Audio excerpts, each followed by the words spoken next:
I'm Dr. Paul Lederer, and I'm here to talk about undiagnosed visual problems, hidden eye problems, problems of the way your eyes coordinate together, problems of the focusing system that isn't working accurately that causes fatigue, problems of ocular motor tracking where the tracking gets delayed and it's difficulty holding your place on the page, and the longer you go, the more you start skipping little words and losing your place and spacing out. This avoidance, problems with perception, the ability to remember what you're seeing or visualize words in your mind, or make paper pencil things of copying drawings, or even the ability to find the word searches and find the word in the background of a lot of words.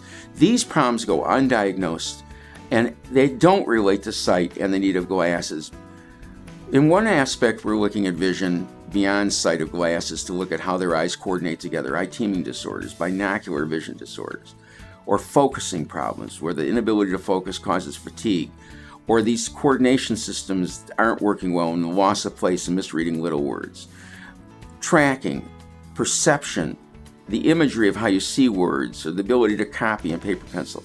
These things are essential components of visual evaluation, and without these, the evaluation of sight is very superficial to the real issues that affect self-esteem, performance, school, and their everyday life.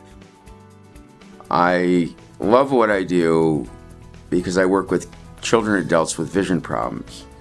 And I think the most important thing is when most people come to me, they're not thinking of vision problems. They're thinking of their sight, and do they need glasses, or do they need contact lenses to correct their sight better?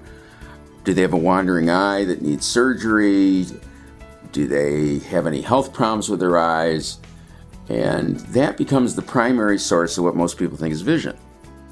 Vision goes well beyond just the need of glasses or contact lenses or health, because so many people I have that I see often don't even need glasses to see better, but they have problems with the way their eyes work together. Visual skills, how their eyes coordinate together is a very important skill. It's not enough to just be able to have eyes that are straight, but do their eyes efficiently work together, or do they find over time they start losing their place and skipping little words and misreading, and they run out of stamina over time, especially when the print starts to get smaller, where the symptoms start to really get worse.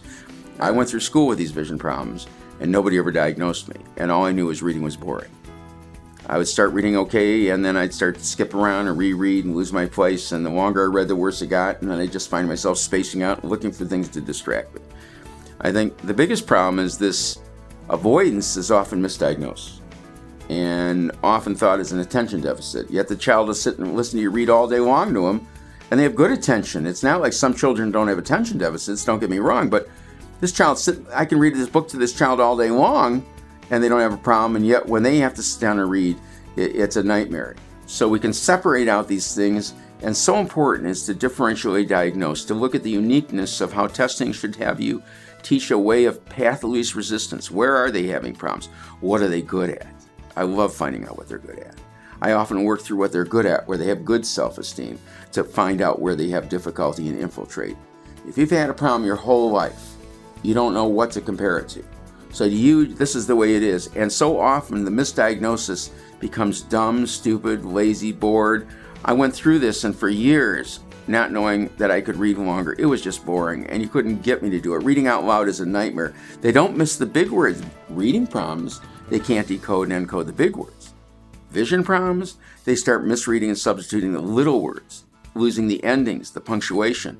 What's so interesting is the cleverness, the brilliance of kids early and learning. They have PhDs in avoidance behaviors. They start reading in the beginning and they're good, and then they start breaking up visually at the end of the page and losing their place and misreading, and they're getting antsy, and mom reads a page.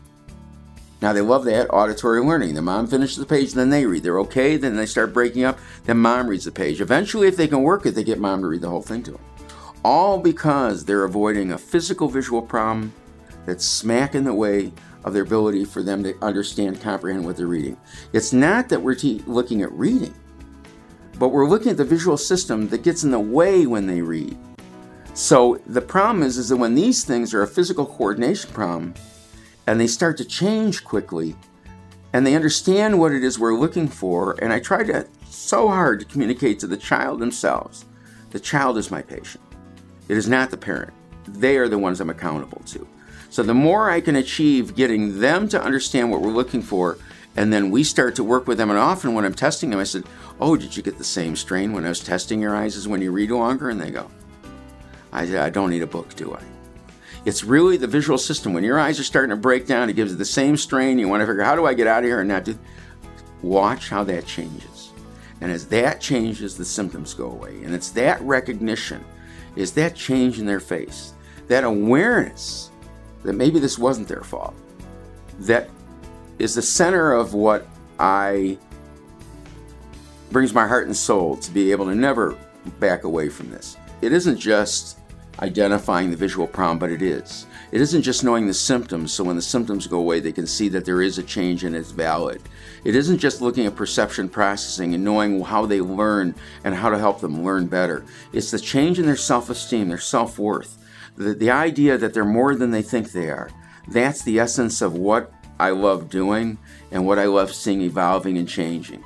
So therein lies the center of my life. It's this ability to identify and change and unwind this little picture to show people that they are more than they think they are. For more information on the kind of things that you're hearing or questions you may have, you can reach me at drpaullederer.com.